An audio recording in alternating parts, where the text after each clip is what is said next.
Hey, welcome back to another episode of A Warrior Spirit, where the inner warrior shines in their light.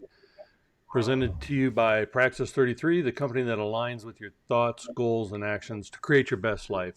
I'm your host, Daryl Snow, and today we're going to be talking with Mandolin Moses.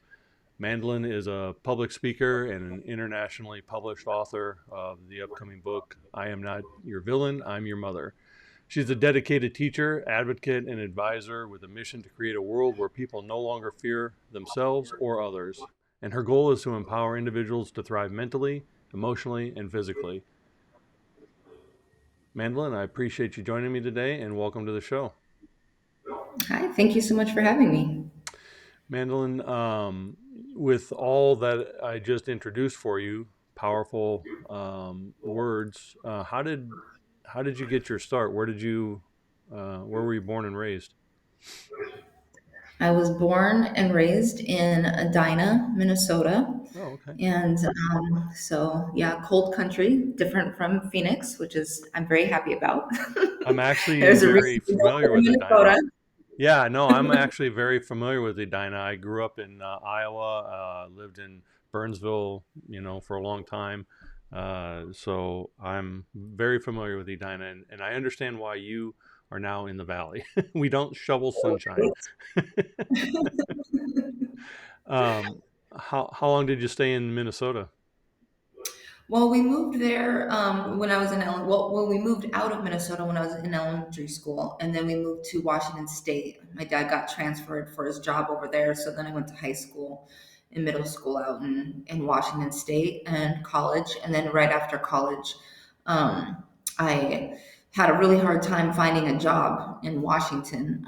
We lived in Southeast Washington, where it was um, very a lot of agriculture, so because of that, like if you were not bilingual, you are not getting a job. So I could not find a job. So I was working in a call center, which is hands down the worst job you can possibly have.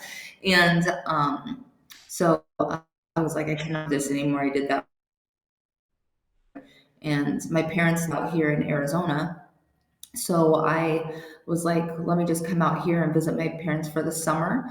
And then I saw like there's billboards and there's advertisements. I was like, oh my gosh, this is a real city. I was like, there's opportunities here. So I was like, I'm not going back. So actually, I drove back. I gave most of my furniture and everything away and packed what I could in my car. And I drove back over here. At the time, my kids were 4 and 5.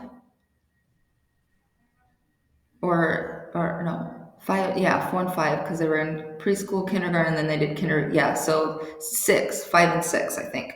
And then so yeah, the two car seats and whatever we could fit in the car, and drove back down here and just started my life over here in Arizona. Wow. And the fact that you even were here in the summertime and decided to come back is a testament to your willpower anyway, because 115-degree summer is, not the decision that most people make. Oh, yes, I'll go there. Right. I was born with a little crazy, so Yeah, I love that. How did you get your start in advertising? Other like, what was your interest? Because yes, you may have gone to college for that field, but growing up, that's not usually an aspiration that many choose. How did you get your interest in the creative? Well, my first degree in college is fashion design. I'm just an artist at heart. I went to school and I just always aspired to be like a big famous fashion designer. So I went to school for fashion design, but I was a teenage mom. And so, while I was in school for fashion design, I tell people I'm in college and they'd be like all excited. And then I tell them what are you going to school for? I'm like, oh, fashion design. And then of course everybody's disappointed. Oh, oh, okay. And I'm like, because in America, if you're not a nurse, a doctor, an engineer, or a lawyer, you're pretty much worthless. That's just how society judges you. And I felt just really highly judged. So while I was in college and I finished up that degree, I was like, I better go to school for something that I could at least use this, knowledge with. So I went back to school and I studied business. And then it was funny because still that wasn't good enough for people, you know. So I was like, well, the only way I'm going to be respected in the community is if I go to school for healthcare. So I went to school for medical, and then I ended up being a surgical assistant for 5 years. I was in the medical field 5 years before, and then I had surgery. And then there was one day um, that one of the doctor was like 45 minutes late coming into the operatory to give this patient an exam, but I already knew what she needed, and I was like, oh, forget it, you're sitting here waiting forever. So I said, I went and wrote her treatment plan. I brought her up to the front desk. This is the surgery she needs. She's good. And she's like, all right. So she's scheduling and paying for her surgery. And then finally the doctor came out and said, oh, you guys are already squared away without me? And the patient said, oh yeah, we're good. Mandolynn's got me all set. And he goes, you know what? She could probably do the surgery better than me. Wow. And, and at that moment, something just clicked in my brain, and I said, he's right. I could, with my eyes closed. And I was like, I got to get out of this field. There's no going up from here. Like, it's only lateral movement from here. So, of course, me again, trying to please society, I decided, you know what, I'm going to go back to school. I'm going to be a surgeon. Wow. So I I was going to join the Air Force and then go to medical school through the Air Force. And I went to the recruitment office and I had the conversation with them. And after that, I walked out and I said, why am I doing this? Would I make a great surgeon? Absolutely. I really did like surgery, but that's not what I wanted to do. So I got really, really depressed. I was like, I have to start living my life for myself. And that's when I decided I'm leaving this industry. And everybody thought I was crazy. Shoot, I thought I was crazy. I'm a single mom with two kids, leaving a really good career. And long story short, I ended up getting into a commission sales job um, for a moving company. And I started doing marketing and sales for that company. And that became my journey of marketing. And that's a long road to marketing. Finally following your heart. Throughout your arc, you've talked about I've had to please society, had to please society. Who in particular were you trying to please? Your parents, your community? Like who exactly were you thinking you needed to please? It was funny. So my mom has a lot of mental illness and personality disorders, and so and my mom never liked me since the day I was born, right? And I never understood what was wrong with my mother, and so as an adult.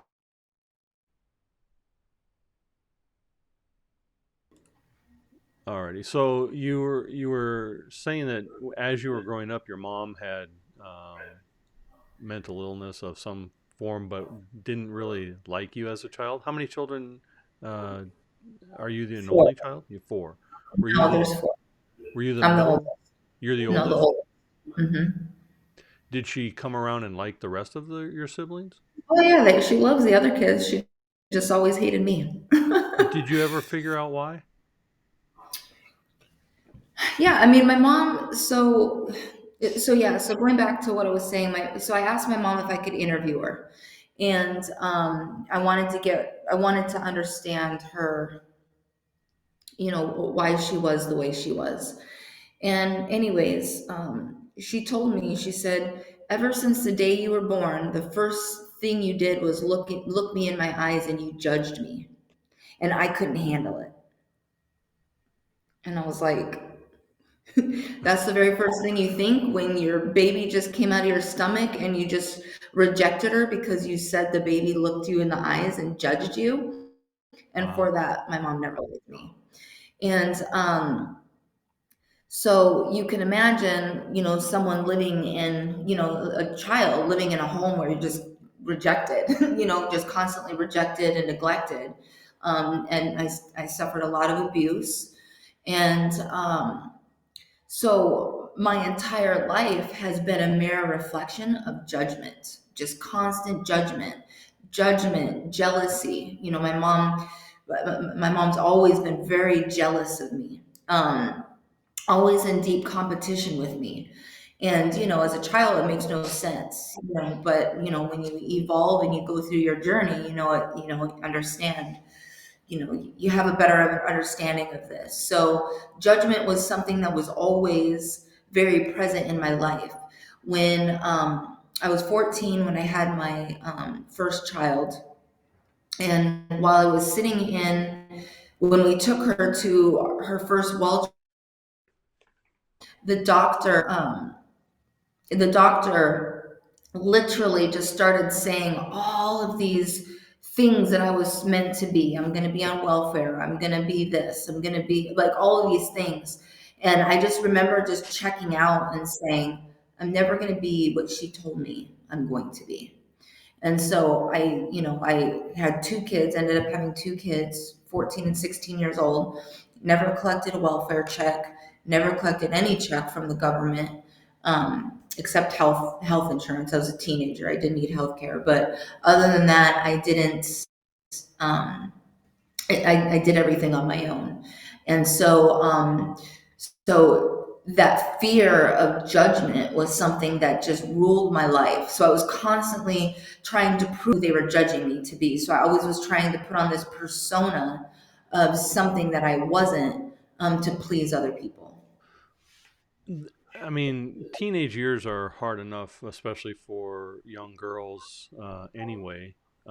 So to have not only one child as a young teenage girl, but two children as a teenage girl, and in a home where you're already perceived as this bad seed, bad apple.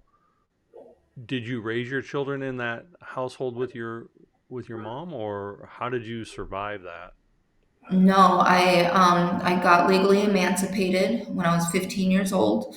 So when I was in the hospital for 2.5 months with my daughter, I was really sick, and right after I had her, I was in a coma for about 4 months.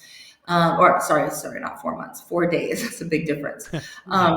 For 4 days, and then my dad comes and says that he got transferred to come to Arizona for work. And in my mind, I was like, "There's no way I'm moving to. My family is so dysfunctional. There's no way I'm going to be able to finish my education." So I was telling, I think one of the nurses or something, I can't remember, and they're like, they gave me an advocate, and I told the advocate about this story, and she was like, "Well, you have an option. You can become emancipated." And so while I was in the hospital, I had to go through the process of hiring a lawyer and getting legally emancipated from my parents. And that was at age 14? 15, 15. 15. I was like, I had my daughter 3 weeks before my 15th birthday. Okay. And so where does a young emancipated teenager with a child go to start raising her child and living life?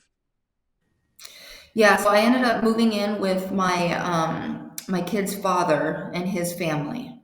And then once I moved in with his family towards the end of the summer, that's when the real journey of life began. My daughter was 2 months premature. And so by the time we took her home from the hospital, she was 2 pounds, 4 ounces. So she was like literally this, like not even the size of a doll. And now I'm in my new home with these people who I don't really know. And I was breastfeeding my daughter. And as I am breastfeeding my daughter, my kid's father comes into the room and just hits me across the face.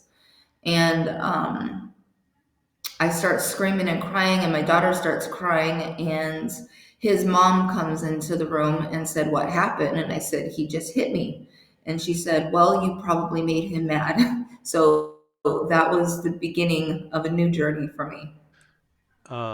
Yeah, that's not the reaction that I would have if my son hit any woman, especially the mother of his child, while she's breastfeeding. So that would that would not be the reaction that I would have. My son would have a very different um, discussion going on at that moment. Well, um, you think. yeah, you would think. You So think. I'm fascinated by the grit and determination that you have because you started off life in a very horrible situation. You survived through a horrible situation, yet you have this amazing grit and determination. You were going to be, the surgeon. You love fashion. You did, you wanted to go to the Air Force to give your, self a better opportunity. Where did that internal drive come from? Because you could have very easily succumbed to what society and the people around you were telling you. You're never going to amount to anything. You're always going to be on welfare. You're young, blah, blah, blah, all the BS. So, where in you did you find that? And did you have any external mentor, guide, help, anything? The answer to that is no. I mean, I was pretty much on my own. A couple weeks ago, I was at dinner with a friend of mine, and we were kind of having, discussion about my life. And, he said, Mandolin, it's crazy. It's unfortunate. He said, many people learn to be resilient because they learn to be, right? But you are resilient because you had to be. I didn't have a choice, I didn't have a choice but to be resilient. I didn't have a choice because I didn't have anybody on my side. Um, I'm now living in this with this abusive man. His family treated me horribly. Um, and I didn't have anywhere to go. I was 15, even though I was legally emancipated, the laws said like I couldn't get a job until I was 16. Even though legally I could, they were still afraid of those laws. So I couldn't even get a place on my own. I couldn't anything because they were afraid of the laws. So I had to stick it out. And even to this day, I always teach young people value your education because that's the only thing in life that nobody can take from you. Nobody can take your education from you. So be educated. And for me, my education was more important than anything. So I stuck it out to make sure that I educated myself. And in your upcoming book, or your book, "I'm Not Your Villain, I'm Your Mother." Um, this is a very powerful book cover, and it's a very powerful title. What is the precipitation of this book, and what caused you to write this? Yeah, so this book was came from I've gone through a lot of hardships, but this came from the most painful moment of my life. Um, once my daughter got pregnant, and she's married, she got pregnant, and once she got pregnant, I don't know what happened to her. She turned. Um, and wouldn't let me she wouldn't let me see her, she wouldn't let me see the baby, she wouldn't nothing. And it was like in 2 weeks before that, she couldn't even get a haircut by herself. She's like, "Mom, can you come with me to get a haircut? I don't want to go by myself." And then all of a sudden, I'm completely, xed out of her life, which was really weird. And right when this happened, I couldn't understand why her and her husband would do this to me. God said to me, "It's time for you to get to work. Go write this book. You were never here to be a mother to just those two children. She's in my hands now, and I have her right where I want her." So I opened my computer and I started writing.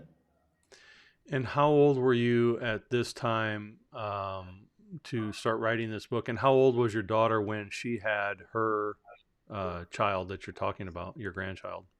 So today is his birthday. I still haven't seen him. It was 2 years ago. And you started writing this book 2 years ago. Hmm. Yep. Is it almost ready for publication? It went into print Thursday, so I'll get my copies in about a month, and then if everything there's no mistakes or any changes or anything that needs to be made, the book will be available in February. Oh, so right about the time this is airing, the book will be out. You've also I'm in awe of your resilience because having survived trauma as a young boy, it's different, for all that you've endured as a young girl, and to be as resilient as you are. But not only are you resilient for your own life and to give yourself a better way, you're now in the line to help others get through what they are doing. You've traveled internationally to yep. You've Get the traveled. lights on. That's that. Yeah, that's that automated light you got. But you've traveled internationally to spread your message and to advocate for others. So as you're out there sharing your story and helping, what is the message that you bring to these young people who are going through something similar? The number one thing is your circumstances. I want to say it this way: your circumstances, they don't define you, but they do. How they don't define you because you grow up in, let's say, a ghetto or an abused home, or a foster, or I met this kid when I was speaking at a school. He was living in a trap house to avoid his abusive grandmother. um, that doesn't define you. How you get out of that, and your behavior and your actions to learn from it, defines who you are. It defines your character. Your circumstances are there to realize your purpose and your mission on this planet. It is to help you to remember your divinity. And so it's very important to not become a victim of your circumstances, but to become free of them, so you can free others who have experienced the same thing that you have.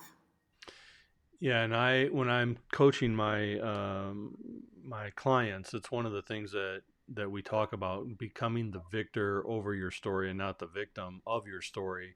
And when you actually become the victor of your story, you tell your story differently and you tell it with more impact, because we've all been through something, and as long as you're telling it from the victim side of that something, not many people are going to be impacted by it. They might, you know, say, "Oh, well, sorry for what you're going through." But when you start telling it from the victory side, now they have hope, and now they have a path out, and you've given them the opportunity to see that if Mandolin can do it, I can do it. If she can do it, I can do it. Well, that's a very beautiful point, and I want to share a little example. So when I wrote my book, I was in it. Like, I mean, I was in the pain. I was in it. It was like, I mean, I this book, it's a fairly long book. It's 129,000 words, which a normal book is 80,000. But I wrote this book in less than 3 months. I wrote 14 hours a day. I woke up at 7:30 in the morning and went to bed at 11:30 at night. I barely ate. I sold my car. I did everything. I just wrote. And the craziest thing about it was, once it got picked up, my agent picked it up, and then it started the editing process.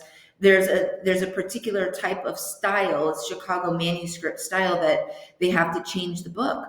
So when I got my first edits back, what was the most surprising and alarming thing for me was, I was like, oh my gosh, I had written the book in present time, like this happened to me and I this and I this and I this. But when they edited the book, it was now past tense. So it was such a healing to see that no, it's over. Like that was a past. So it's not there anymore. Now I get to read my story from the past, not as I was in it in the pain when I wrote it. So that to me was just probably one of the most beautiful things in the life, that this is over. That book, that chapter of my life is done. Yeah, you don't have to. I talk about scars and scabs when it comes to pain and trauma, um, because many of us keep our trauma as scabs. And as scabs, you can pick at them, they'll bleed on you, they'll bleed on others, they'll, still hurt you. But once they become scars, I have two scars on my neck from fusion surgeries. Once they're scars, you can rub all over them and you have a different interaction with them. They don't bleed on anybody, they don't hurt anybody, So the point is to get your scabs to your scars so that you can interact with them from a more healed spot and they don't hurt you and others as you're telling the story. For you to be able to see that come out in print had to be very cathartic. Um, Especially as a person who's gone through all the trauma that you've gone through. What's the main point of your story in your book? So the book was written with the foundation of the fifth commandment. I'm a very, at the end of the day, if you ask me who I am a woman of God. That's who I am. And so I wrote the book on the foundation of the fifth commandment, which is honor thy mother and thy father. And basically you're guaranteed a fruitful life. And what that commandment means is you honor your parents and you honor all the ones that came before you. And if you honor that wisdom that's passed down to you and you turn that into wisdom, then you're guaranteed the promise of your inheritance of being a divine being. And so that is how this book is written. It's really to help people understand the power of overcoming your circumstances. And Jesus only one message in this whole wide world, and that is to forgive. And anytime you're not forgiving, you're drinking poison. And so these circumstances, regardless of how egregious they are, I've gone through everything, but I'm not a victim of it. And if I didn't go through these experiences, I wouldn't have been able to help all the thousands of people that I've been able to help over the years, right? And now with this book, it's going to be millions. So that's what this book, that's what this is. And it is the only commandment with a promise. And so Mm. that is the foundation of my book. The promise, Jesus's teaching of forgiveness and of love. Um, love is one of his greatest commandments, but the forgiveness, people misunderstand forgiveness. They don't understand that the forgiveness isn't for the person who committed the atrocity.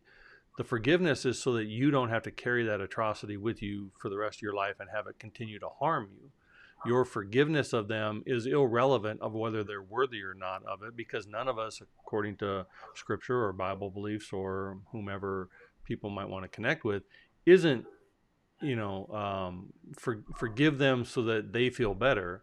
It's forgive them so that you can move forward with your life. None of us deserve the forgiveness that God gave us as humans and sinners, but yet He gave His life for those of us who accept Him. That forgiveness comes unconditionally for us, and so when we forgive, it's for us, not for others.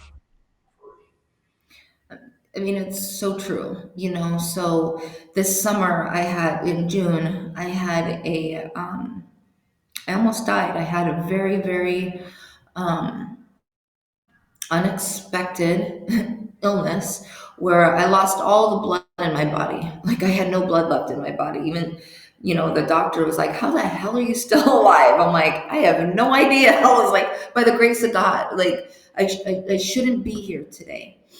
And when you are at that last stage of your life, um, you contemplate a lot.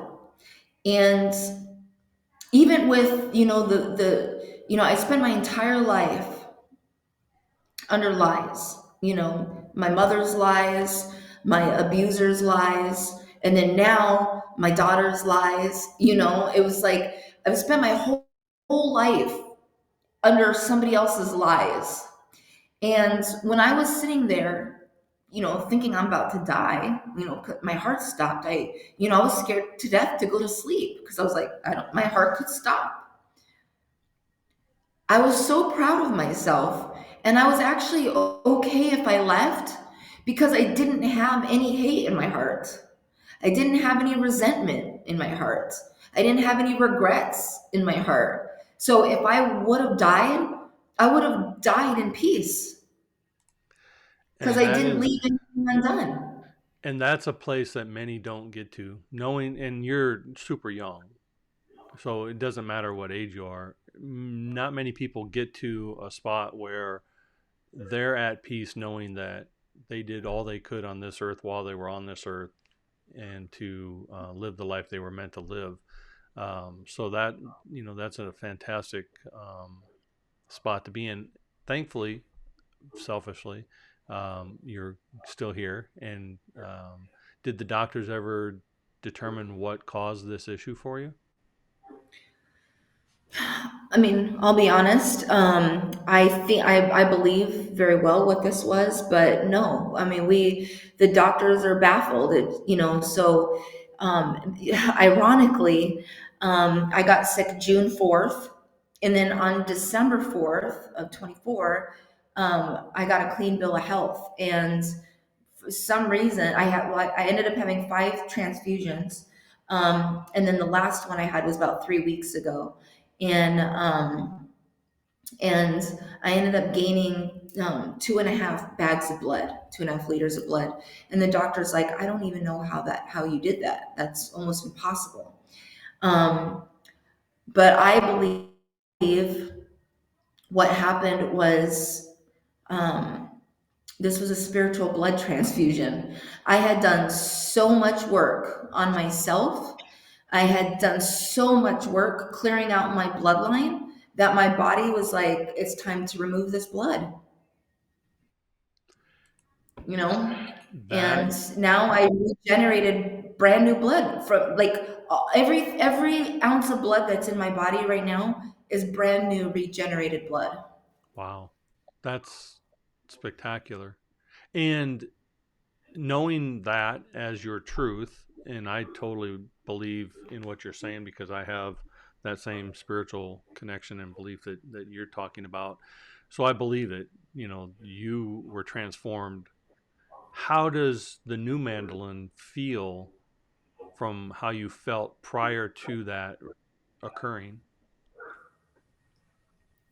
I'm gonna preface this for a minute because I really want. I think it's important.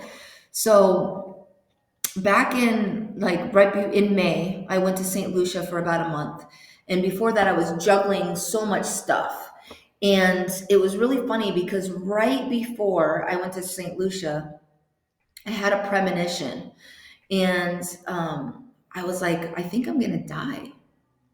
And I told one of my friends, I was like, I don't know, I feel like I'm gonna die. And I even told my therapist, I was like, I think I'm gonna die. I don't know, I just feel it so strong. But I was like, it doesn't feel like, because when you go through an identity death, it can feel like a physical death. But I was like, it doesn't feel like that. I feel like I'm gonna have a physical death. So honestly, I was like, I'm going to St. Lucia. I'm gonna go chill. And I was just like honestly waiting for the day to happen. I thought I was going. And the very last night that I was in St. Lucia, I was sitting on the beach, and I hit that state. I hit that ultimate state of bliss. And it was just the most amazing feeling I've ever felt in my entire life.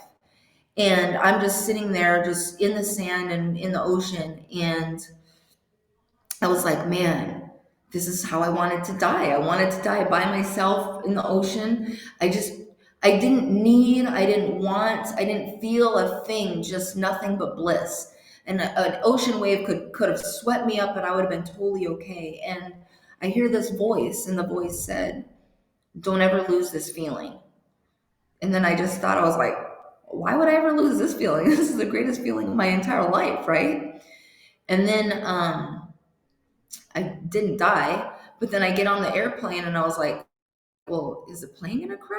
I was like, this is weird. Like, seriously, why did I feel this? And, anyways, I come back to the States, and then 2 days later, my heart stopped. My heart stopped, and I literally died for a moment in the hospital. And it was so funny because, sorry about that. Sorry. It was so funny because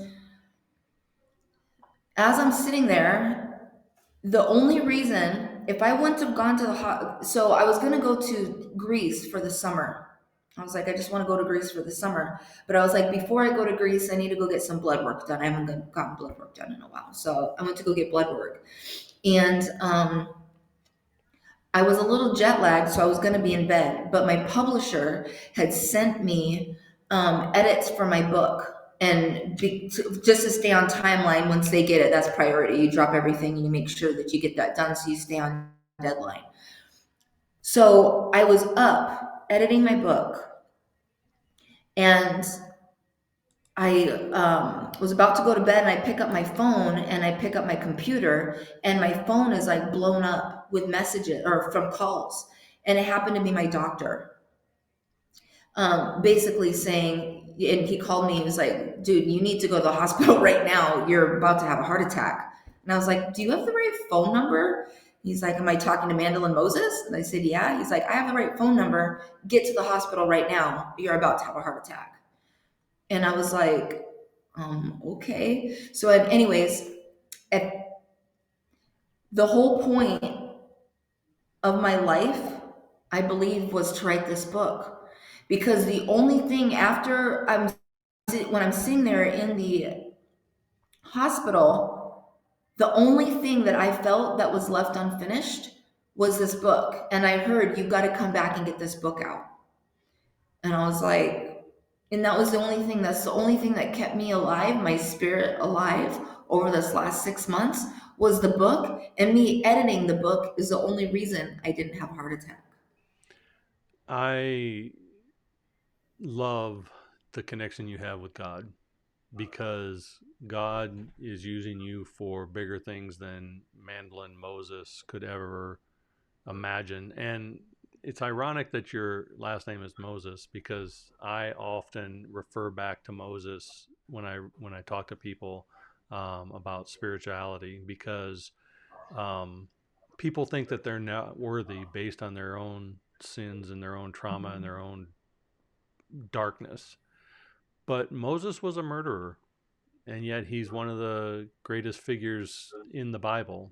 Moses also was blessed to lead the people out of Egypt back to Israel, and that journey, if you look at it on paper, should only take about 2 years maximum, Yeah. but it took 40 years because the Mhm. people weren't willing to learn the lessons that they needed to learn while they were taking that journey. Yet they still made it. And even when they made it, there's a point where Moses was tired and weary, and he had to have his brother and someone else help him hold the staff up so that his army would continue to fight, which to me is a great arc. We may come to this world in darkness.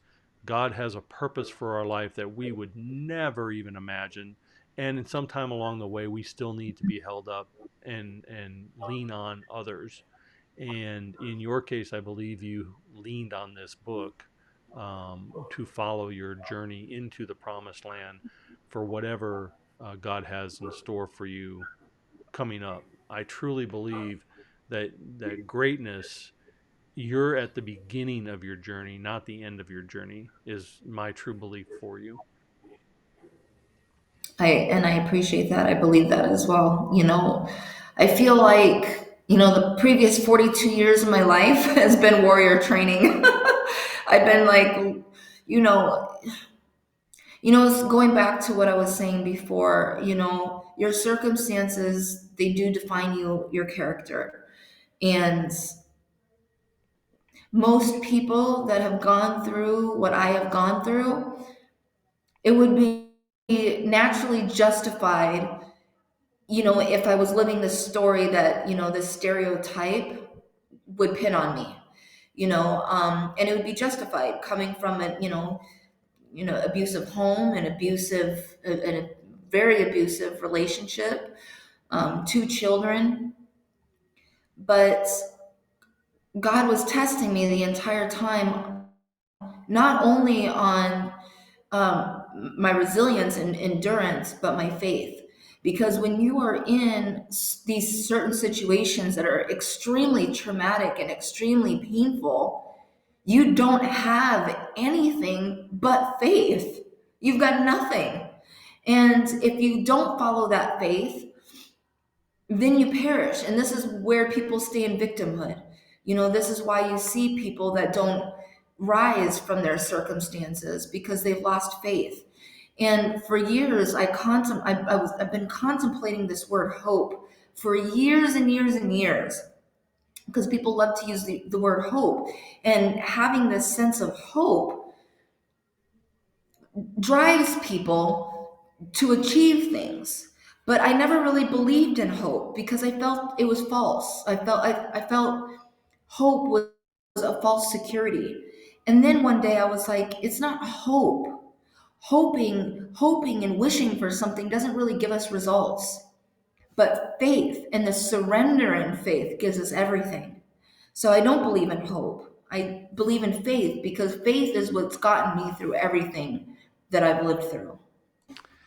I think hope and faith are keenly intertwined. You need both elements of it in order to get to that next level. In my personal belief, when I was living on the streets, going through the shit that I was going through, I never sat there and said, gee, God, thank you for the preparation for a life future to come. I was saying, how the heck do I work my way out of this? And having the hope of something better, but the faith to know that if I did my part, it would be there, was an intertwining for me, because I've believed that, if you are given a shovel, you'll never get a hole unless you do your part to dig with it, right? Yeah. But you have to have the hope that you're going to get the shovel. You have to have the faith that it's going to arrive when it needs to be there, and then you have to have the faith that using that shovel will get you what you need with it. So for me personally, I think that they're intertwined. I think you have to have one to benefit the other. But you are absolutely right. Hope alone will not do it. Hope and faith are a co creation for it. Because I know, like you just said, tons of people hope for something, but they don't have the belief, the faith, or the action behind that to co create it. And I think it's the co creation of our life. We've all been given a message from God if we stop and listen, but few of us act on it like you did because we don't have enough faith that that action is going to create something. We hope that the word is going to be enough and we don't do anything more with it. So the fact that you leaned into your situation and actually maneuvered your way to where you are now is a true testament, because the road, I use analogies a lot because people can think in pictures. And the headlights on your car only go out 200 feet for a reason. You don't need to see the whole road. You just need to know that the path that you're on is lit to get to where you want to go. And you have to continue driving forward to see the rest of what that road develops. So the fact that you did that is a true testament to others, that it can be done. And if you live in your faith with your actions behind it, it will get you more results than just hoping that something good comes of it. Well, it's the fourth series of the Bible that most Christians, most people don't even know about. They don't know about the book of Acts, and the book of Acts is what ties up, the other three series of the Bible, because this is how you manifest. It's through action. It's through action. And so the book of Acts is very important to understand and to read and to know.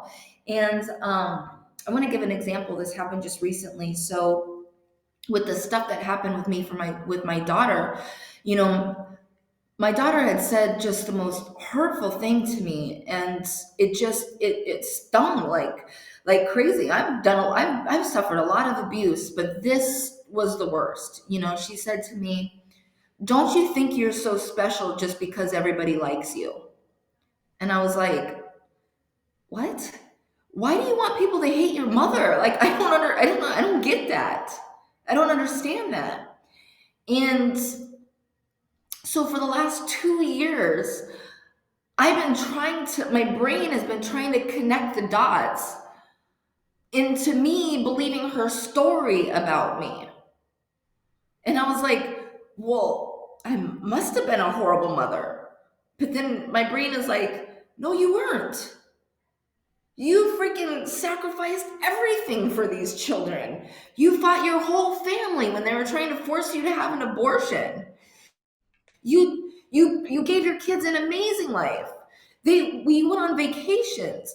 You took them, you put them both in college on their own, on your own. You did this and this and this. You cooked them home cooked meals.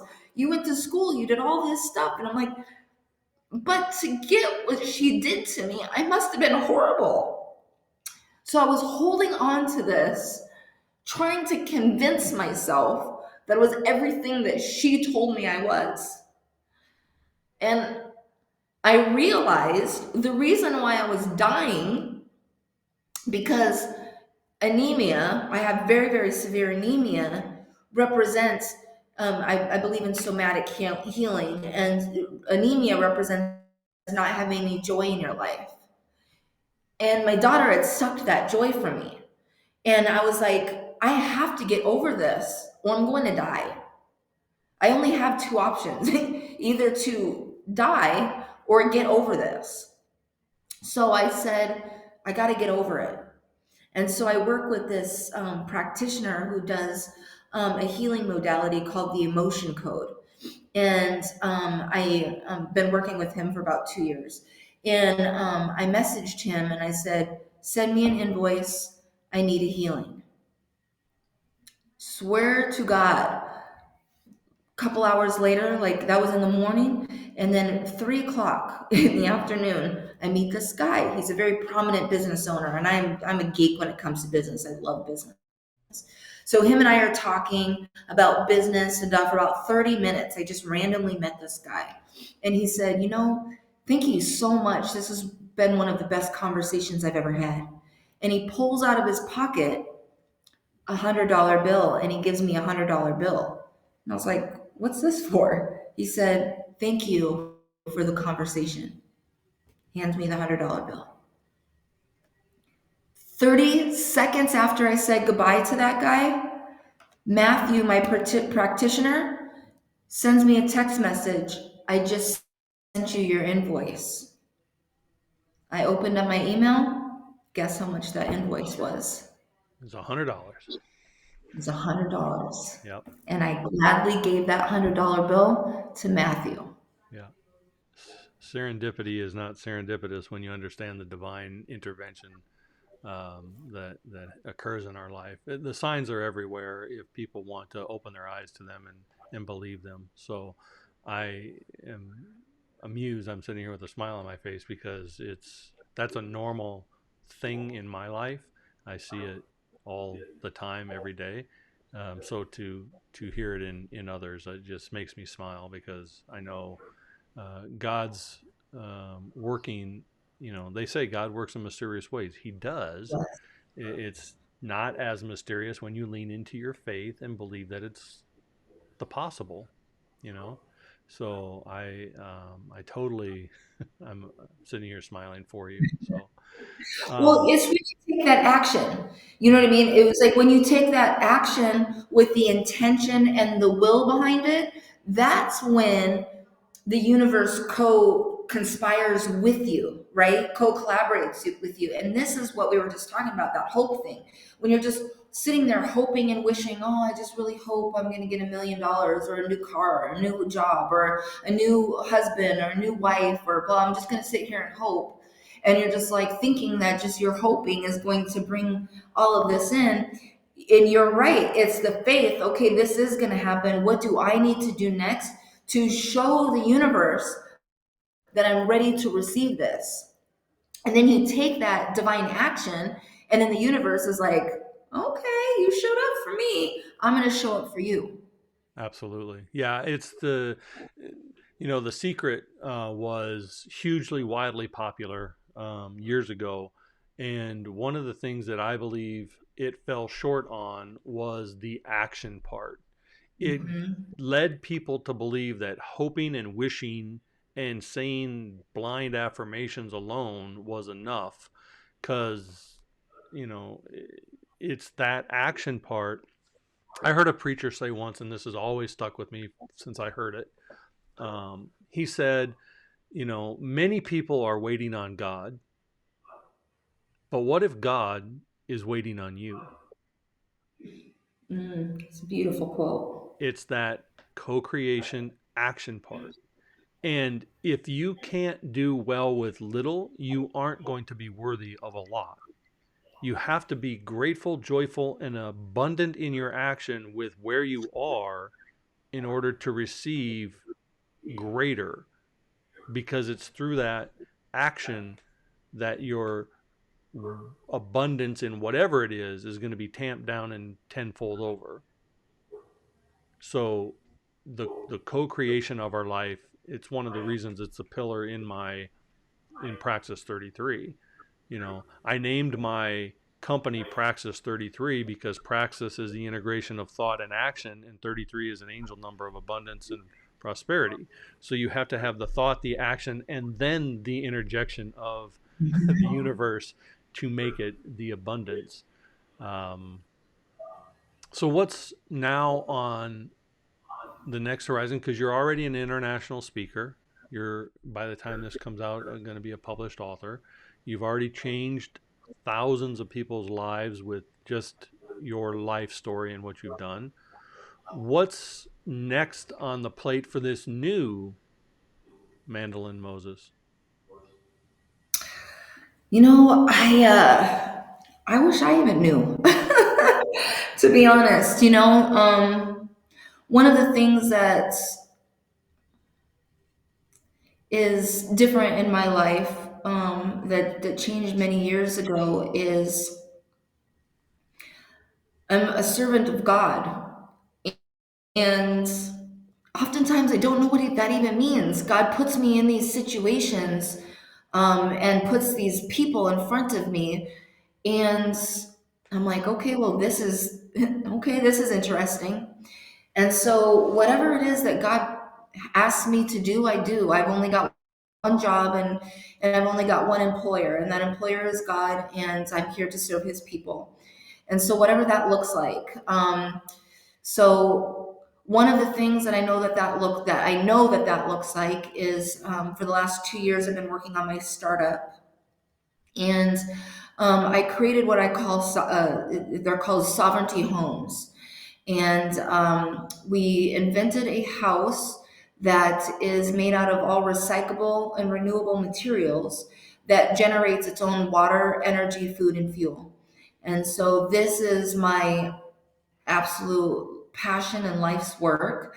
I truly, truly believe that no one on this planet should ever have to worry about where they're going to live or how they're going to eat. So I created a solution for that. So starting in January, we're going through our fundraising round to raise money for these homes. Um, my dream of these homes is to create a development in a community to go back to indigenous style living, where we live in a community of of people where you have unlimited family. I want to house orphan children. I want to take in kids who have aged out of foster care. I want to take people who are trying to get a fresh start out of getting out of the prison system for nonviolent and non-sexual crimes.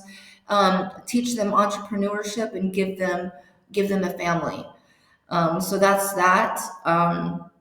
One of the other things was I'm going to be starting a mystery school. A couple years ago, I just remembered this the other day. I didn't even forgot that I wrote this. I was given an entire curriculum of a mystery school, and so I'm going to be teaching healing and spiritual modalities, very very deep modalities that many people haven't heard of. And I'm going to be doing retreats, taking people on these different retreats and going through these processes of this mystery school, which are really deep ancient teachings of the Tao and Tantra. So I know that's something that I'm working on right now. I'm just trying to decide where that first retreat wants to be. And then I plan on also doing family retreats, bringing families together in a retreat style, and creating community events to teach to teach parents and children how to communicate better with each other. Because at the end of the day, every single problem on this planet, doesn't matter how macro this problem is, it all has one micro cause, and that is the downfall of the family unit, and we must repair the family unit. So these are the things that I'm focused on for next year. It is no wonder you needed new blood to accomplish all that. That's a that's not an old blood project. That's definitely a new blood. No. That's fresh blood, and it's a joy that you are still with us. It's a pleasure to know people like you are still out there and exist. And I am thankful that you came on this show to share this part of your journey. I'm going to ask you one last question that I ask all of my guests. What does a warrior spirit or having a warrior spirit mean to Mandolin Moses? There's only two states in this that you can be in, right? And that is either suffering or grace. And so it's just perspective. It's like you can either stick in the suffering or you can be in grace. They're synonymous. Those two words, they're synonymous and they go hand in hand. So a warrior spirit is seeing that your circumstances are not there for your suffering. It's there to set you free. It's there to set you free. So drop the story. A warrior spirit is about dropping the story and seeing yourself for who you are, which is a divine child of God. That's the only thing that you are. You are nothing else. You are a divine child of God, and recognizing that. Remove the shame out of your life and realize that you are nothing but grace. I love that. That drop the story, and you're a divine child of God. Those are huge. So, I thank you for your time today, and thank you for coming on and sharing this journey. And if there's anything that my wife and I can do to help you, she's passionate about a lot of what you spoke about as well. She is a healer and has a lot of those modalities you were talking about, knowledge in. So if there's any way we can, help in your journey, please just reach out and let us know. So I thank you for all of that. Yes, thank you so much for having me. This has been such a joy. And if you would like to connect with Mandelynn, you can go to her website, mandolinmoses.com, and you can also connect with her on all of the social media, LinkedIn, Instagram, and YouTube. And we hope that the book is a huge success and that people find their peace in that story as well. And as always, I want to thank you for joining us on this edition of A Warrior Spirit. Be sure to like or subscribe so you catch all the episodes. And we wish you a blessed 2025.